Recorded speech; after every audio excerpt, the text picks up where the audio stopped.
رک جائیں۔ اگر آپ کے دل پر کوئی ایسا غم ہے جو کسی کو بتا نہیں سکتے تو آج کی یہ ویڈیو آخر تک ضرور دیکھیے، کیونکہ آخر میں کربلا کا وہ سبق بتاؤں گی جو شاید آپ کی زندگی کا رخ بدل دے۔ السلام علیکم۔ کیا کبھی آپ نے سوچا نیک لوگوں کی زندگی میں بھی اتنی آزمائشیں کیوں آتی ہیں؟ اگر اللہ اپنے نیک لوگوں کو آزماتا ہے، اپنے محبوب بندوں کو آزمائش میں ڈالتا ہے تو اس کے پیچھے آخر حکمت کیا ہے؟ جی ہاں، اس سوال کا جواب کربلا دیتی ہے، لیکن وہ جواب ہے کیا آخر؟ آئیے جانتے ہیں۔ جیسے کہ آپ سب جانتے ہیں، کربلا صرف ایک جنگ نہیں تھی، یہ صبر، ایمان اور اللہ پر مکمل بھروسے کی مثال تھی۔ کربلا صرف ایک جنگ نہیں تھی، یہ اللہ تعالیٰ کے پیارے بندوں کا صبر اور آزمائش کا وقت تھا۔ کربلا میں نواسۂ رسول اللہ صلی اللہ علیہ وسلم امام حسین علیہ السلام نے ہر مشکل میں حق کا ساتھ چھوڑنے سے منع فرمایا اور حق کو چھوڑنے کے بجائے ثابت قدمی اختیار کی۔ اور حضرت زینب نے ہمیں دکھایا کہ غم انسان کو توڑنے کے لیے نہیں آتے، بلکہ اللہ کے قریب کرنے کے لیے بھی ہو سکتا ہے۔ لیکن ایک سوال اب بھی باقی ہے، ہم اپنی زندگی میں اس سبق پر عمل کیسے کریں؟ یہ اکثر ہم سب لوگوں کے ساتھ ہوتا ہے۔ جب بھی ہم پر کوئی پریشانی، کوئی غم، کوئی مصیبت یا مشکل آتی ہے، ہم لوگ صبر نہیں کرتے، واویلا کرنا شروع کر دیتے ہیں اور ہر بات کا گلا شکوہ لوگوں کے سامنے کرتے ہیں۔ کیا آپ نے کبھی سوچا ہے کہ یہ غم ہمیں مضبوط کرنے کے لیے، ہمیں اللہ تعالیٰ کے قریب کرنے کے لیے اور ہمارے ایمان کی طاقت کو بڑھانے کے لیے آیا ہے؟ ذرا آپ خود کو اس جگہ پر رکھ کے سوچیں، کیا ہم امام حسین علیہ السلام کے صبر سے سیکھتے ہیں؟ کیا ہم نے بی بی زینب کی محنت کے لیے کچھ کیا ہے جو انہوں نے ہمارے لیے بے پردہ ہو کر بازاروں اور درباروں میں خطبے دیے؟ ذرا سوچیے گا، کیا ہم نے امام سجاد علیہ السلام کی دین کے لیے جو انہوں نے محنت کی، کبھی ہم نے اس محنت کے لیے کچھ وقت دیا ہے اپنا؟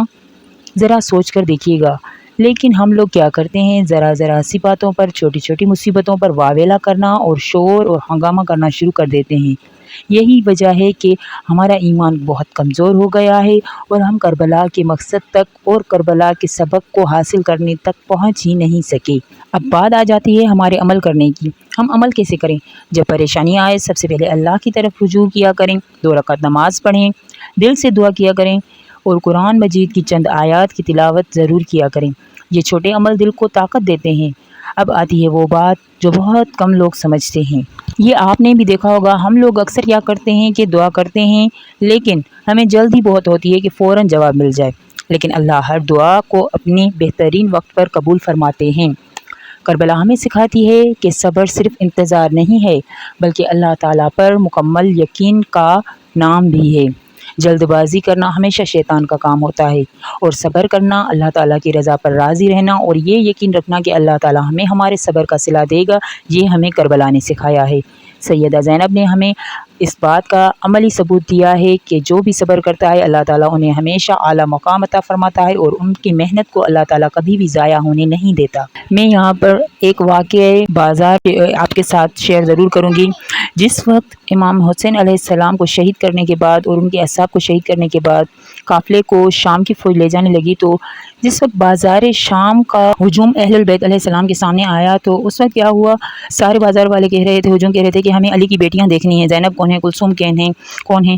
تو اس وقت جو ہے سر حسین علیہ السلام سے اللہ تعالیٰ کے حکم سے جو ہے تلاوت قرآن پاک کی آوازیں آنے لگی، تو سارے مجمع والے جتنے بھی ہجوم تھے وہ سر حسین علیہ السلام کی وہ تلاوت سننے لگے کہ کٹے ہوئے سر سے کیسے جو ہے قرآن پاک کی تلاوت کی آوازیں آ رہی ہے۔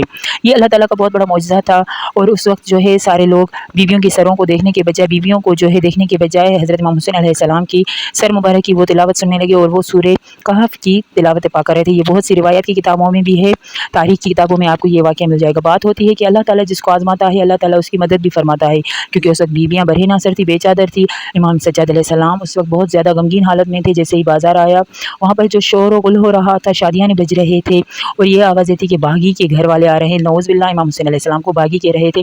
تو اس وقت امام سجاد علیہ السلام کی آنکھوں سے بے تحاشا خون کے آنسو رواں ہونے لگے، کیونکہ یہ غم عظیم تھا ان کے لیے۔ اس بات سے یہی ثابت ہو جاتا ہے کہ کربلا ہمیں ہمیشہ صبر اور نجات کا سبق دیتی ہے۔ آج اگر آپ غم میں مبتلا ہیں تو یاد رکھیں، اللہ آپ کو بھولے نہیں ہیں، شاید وہ آپ کو پہلے سے زیادہ مضبوط بنا رہے ہیں۔ اور یہی کربلا کا سب سے خوبصورت پیغام ہے، ہم سب کے لیے، بلکہ ہر ایک انسان کے لیے۔ میں آپ سب کی بہت تہہ دل سے شکر گزار ہوں۔ آپ ویڈیو کو دیکھتے ہیں، لائک دیکھتے ہیں اور کمنٹ کرتے ہیں۔ اگر آپ اس چینل پر نیو ہیں، اسلامک چینل کو ضرور سبسکرائب کیجیے گا اور بیل آئیکن کو ضرور دبائیے گا تاکہ آپ کو اس طرح کی اور بھی ویڈیو ملتی رہیں، اور میرے چینل سے کنیکٹ رہیے گا۔